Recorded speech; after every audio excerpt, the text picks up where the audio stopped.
بعد ایک بار پھر خوش آمدید آپ کا وزیر اعظم آپ کے ساتھ. وزیر اعظم پاکستان عمران خان صاحب سے آپ ڈائریکٹ براہ راست فون پر بات کر رہے ہیں.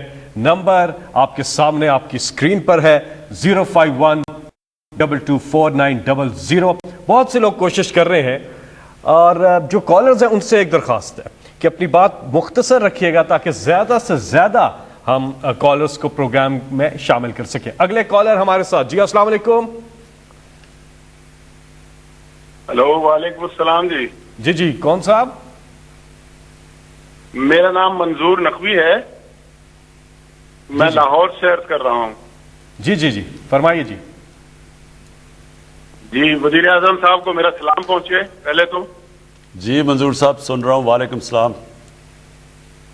میں وزیر اعظم صاحب میں آپ کے حلقہ انتخاب سے ہوں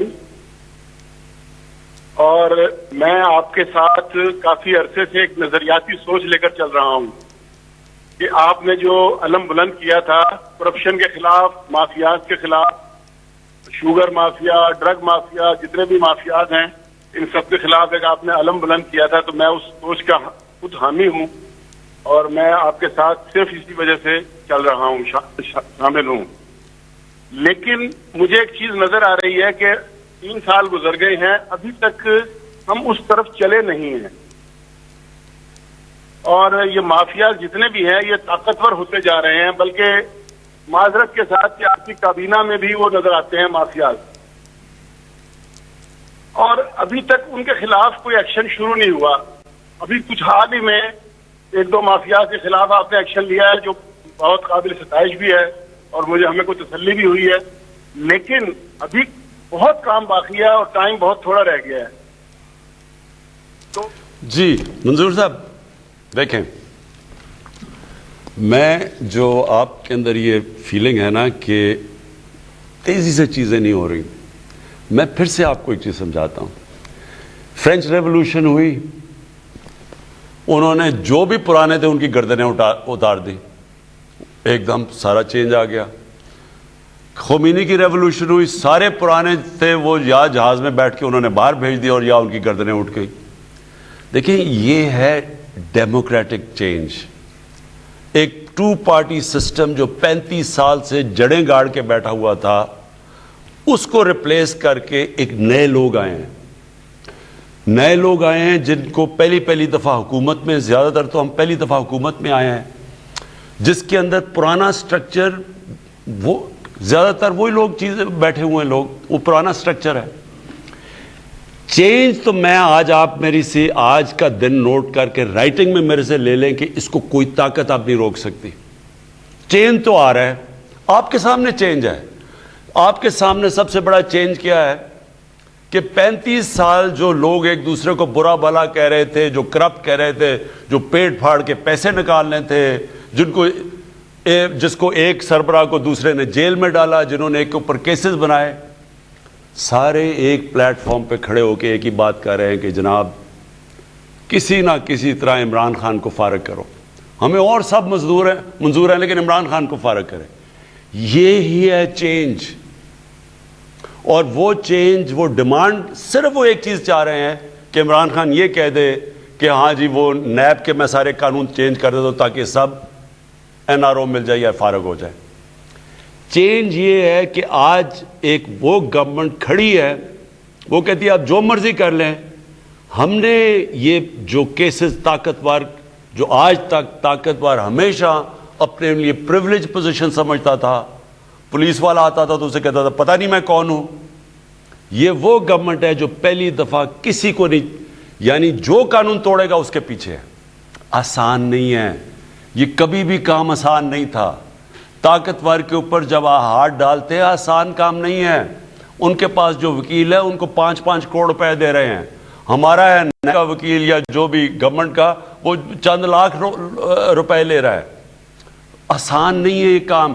اگر یہ آسان ہوتا تو یہ ساری ڈیولپنگ ورلڈ میں یہ پرابلم ہے جو آج پاکستان میں ہے. یہ جو میں نے آپ کو شروع میں کہا تھا 1000 ارب ڈالر غریب ملکوں سے امیر ملکوں میں نہ جاتا, کیونکہ ان کے پاس انفراسٹرکچر نہیں ہے, ان کے پاس وہ لیگل سسٹم نہیں ہے روکنے کے لیے اس پیسے کو باہر جانے کے لیے. امیر ملکوں سے کیوں نہیں جا سکتا؟ کیوں امیر ملک امیر ملک ہیں کیوں؟ کیونکہ ان کے پاس سسٹم بنے ہوئے ہیں. وہ طاقتور وہاں کوئی وہ حرکت نہیں کر کے بچ سکتا جو غریب ملکوں میں کرتا ہے.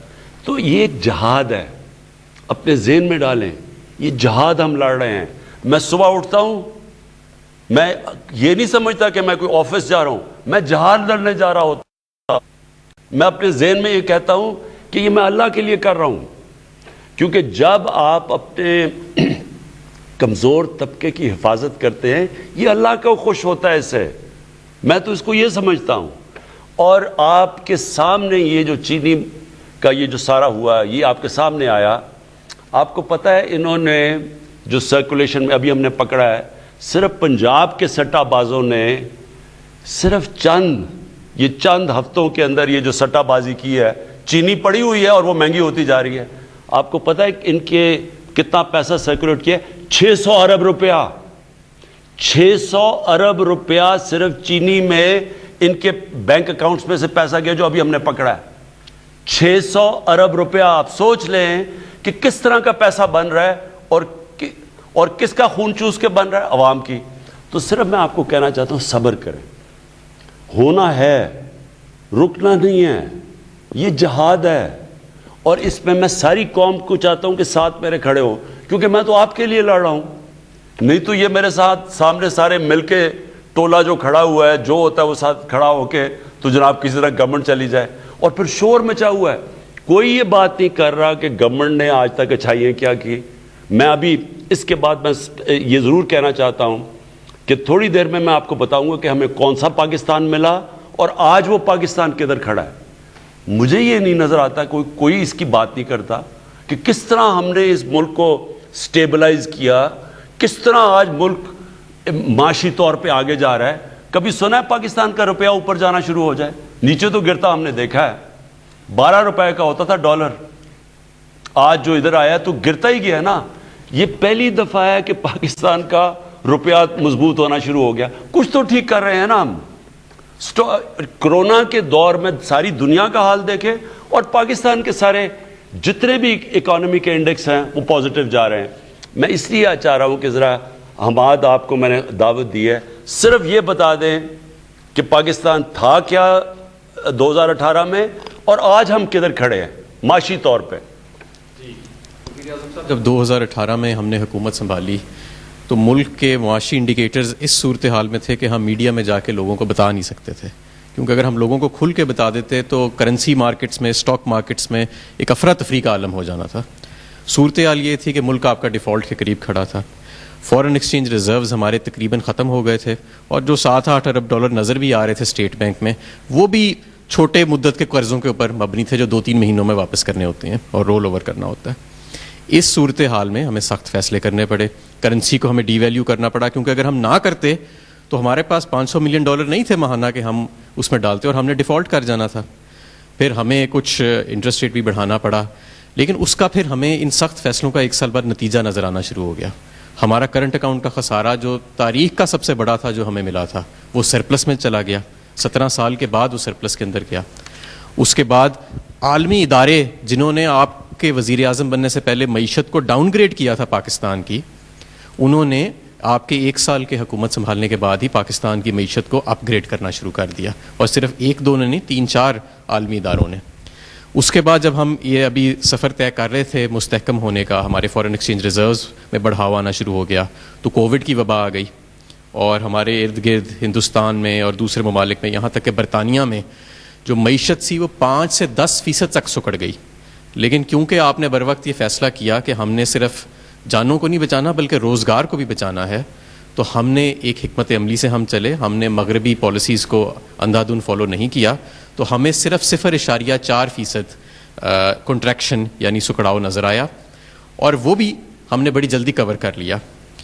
جب کووڈ کی وبا آئی تو جو بر وقت ہم نے پیکیجز دیے, 30 لاکھ کاروباروں کے ہم نے بجلی کے بل معاف کیے, تقریباً 1.70 کروڑ گھرانوں کو ہم نے فوری طور پہ احساس کے ذریعے امداد دی, اپنے کاروباروں کو ہم نے سستی مدت کے اوپر قرضے دیے, پے رول فائنینسنگ کی, اور بے شمار ہم نے پیکیجز کا اناؤنس کیا.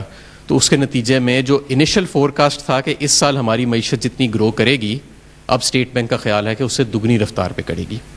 اور نہ صرف یہ, اس کووڈ کی وبا کے باوجود آج پاکستان میں لارج اسکیل مینوفیکچرنگ یعنی کہ جو بڑی سطح کی صنعت ہے جس کو ہم میجر کرتے ہیں وہ تقریباً 8% پہ گرو کر رہی ہے. آٹو موبائل کی کمپنیاں اشتہار دے رہی ہیں کہ ہمیں تاریخ میں اتنی زیادہ سیل کبھی نہیں ہوئی. سیمنٹ کی ہماری ریکارڈ سیل ہو رہی ہے. یوریا ہمارے کسانوں نے اس مرتبہ 10 سال کے بعد ریکارڈ خریدا ہے. ہمارے کسانوں نے ٹریکٹرز کی ریکارڈ سیل کی ہے, ریکارڈ خریداری کی ہے.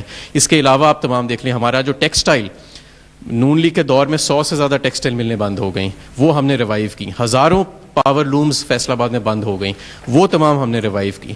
تو آج بالکل چیلنجز آج بھی موجود ہیں, لیکن 2018 کا وہ پاکستان جو ڈیفالٹ کے قریب کھڑا تھا اور آج کووڈ کی وبا کے بعد کا یہ پاکستان جہاں پہ ایک ترقی کا سفر طے ہو رہا ہے اور فور کاسٹ سے بھی زیادہ طے ہو رہا ہے, اس میں زمین آسمان کا فرق ہے. جی شکریہ حماد. میں صرف لوگوں کو, اپنی عوام کو بتانا چاہتا ہوں کہ دیکھیں یہ بڑا مشکل 2 سال گزرے ہیں. میری زندگی کے سب سے مشکل چیلنجنگ 2 سال تھے.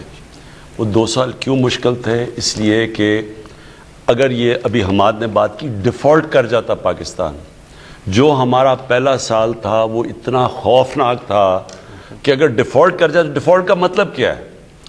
جیسی ڈیفالٹ کا مطلب کہ جو ہم نے پرانے لیے ہوئے قرضوں کے اوپر اگر ہم وہ قسط نہ واپس کر سکتے, سود نہ واپس کر سکتے, تو انٹرنیشنل کمیونٹی نے پاکستان کے اوپر ڈیفالٹ جب کر دینا تھا تو اس کا سیدھا امپیکٹ روپے پہ جانا تھا. اور روپیہ جو اللہ کا کرم ہے کہ آج اوپر جا رہا ہے, اس روپے نے کدھر پہنچنا تھا. ہمارے تو کئی دانشور شروع ہو گئے تھے کہنے کہ 200 روپے پہ پہنچ جائے گا, 250 روپے پہ. اگر ڈیفالٹ کر جاتا تو 250 روپے پہ بھی کیوں رکتا؟ ہمارے پاس تو فارن ایکسچینج ہی نہیں تھا. تو جب روپیہ تب گرتا ڈیفالٹ کر کے, تو یہ سمجھ آئیں کہ جو آج مہنگائی ہے یہ آپ اس کو مہنگائی نہ سمجھیں.